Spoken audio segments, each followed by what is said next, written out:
Hello guys, welcome to my channel.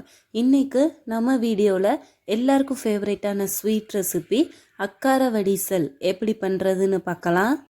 வீடியோக்குள்ளே போகிறதுக்கு முன்னாடி இப்போ தான் நம்ம சேனலை ஃபஸ்ட் டைம் பார்க்குறீங்கன்னா மறக்காமல் சப்ஸ்கிரைப் பண்ணிக்கோங்க. அப்படியே பக்கத்தில் இருக்க பெல் ஐக்கானையும் கிளிக் பண்ணி ஆள் கொடுத்துக்கோங்க. நம்ம சவுத் சைடில் உள்ள ட்ரெடிஷ்னலான ஸ்வீட் ரெசிபி தான் இந்த அக்காரவடிசல். இதை அப்படியே ட்ரெடிஷ்னலாகவே செய்யணுன்னா உருளி பானையில் வச்சு தான் செய்யணும். ஆனால் அந்த ப்ராசஸ் 1 ஹவருக்கு மேலே ஆகும். இந்த வீடியோவில் அந்த ட்ரெடிஷ்னல் டேஸ்ட்டு மாறாமல் குயிக்காக குக்கரில் எப்படி வைக்கிறதுன்னு பார்க்கலாம்.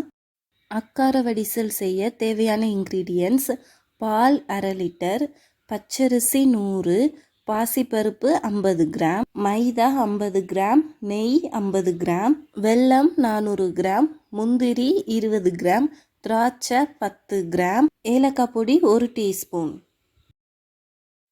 அரிசி பருப்பு ரெண்டையும் நல்லா கழுவி எடுத்துக்கோங்க. குக்கரில் 2 ஸ்பூன் நெய் சேர்த்துக்கோங்க. அரிசி பருப்பு ரெண்டையும் பாலிலேயே வேக வச்சுக்க போகிறோம். குக்கரை க்ளோஸ் பண்ணி கூட்டி வச்சு ஒரு விசில், குறைச்சி வச்சு ஒரு விசில், டோட்டலாக 2 விசில் வச்சுக்கோங்க. ஒரு பேனில் 5 டேபிள் ஸ்பூன் நெய் சேர்த்துக்கோங்க. நெய் நல்லா சூடானதும் முந்திரி திராட்சை போட்டு வறுத்து எடுத்துக்கோங்க. ரெண்டையும் ஒரு பிளேட்டுக்கு ட்ரான்ஸ்ஃபர் பண்ணிடுங்க. அதே நெய்யில் மைதா சேர்த்து வறுத்துக்கோங்க.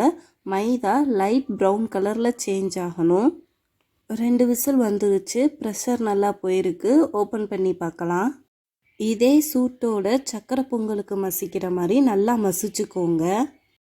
1 ஸ்பூன் நெய் சேர்த்து நல்லா மசிச்சுக்கோங்க. நல்லா மசிஞ்சதும் ஸ்டவ் ஆன் பண்ணி லோ ஃப்ளேமில் வச்சுட்டு வெல்லம் ஆட் பண்ணி நல்லா மிக்ஸ் பண்ணி விட்டுருங்க. வெல்லம் மெல்ட்டாக நமக்கு அக்காரவடிசல் கலர் கிடச்சிரும். இந்த ஸ்டேஜில் நெய்யில் வறுத்து வச்சுருக்கிற மைதாவும் சேர்த்து கலந்து விட்டுருங்க. ஏலக்காய் பொடி சேர்த்து மிக்ஸ் பண்ணி விட்டுருங்க. ஃபைனலாக நெய்யில் வறுத்து வச்சுருக்கிற முந்திரி பருப்பு திராட்சை ரெண்டையும் சேர்த்து எல்லா பக்கமும் சேர்கிற மாதிரி கலந்து விட்டுருங்க.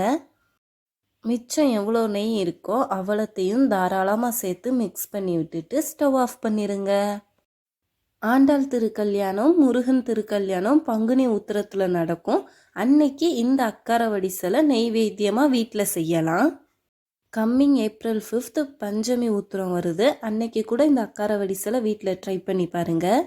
அவ்வளோதான், டேஸ்டியான அக்காரவடிசல் 15 மினிட்ஸில் வீட்டிலையே ரெடி.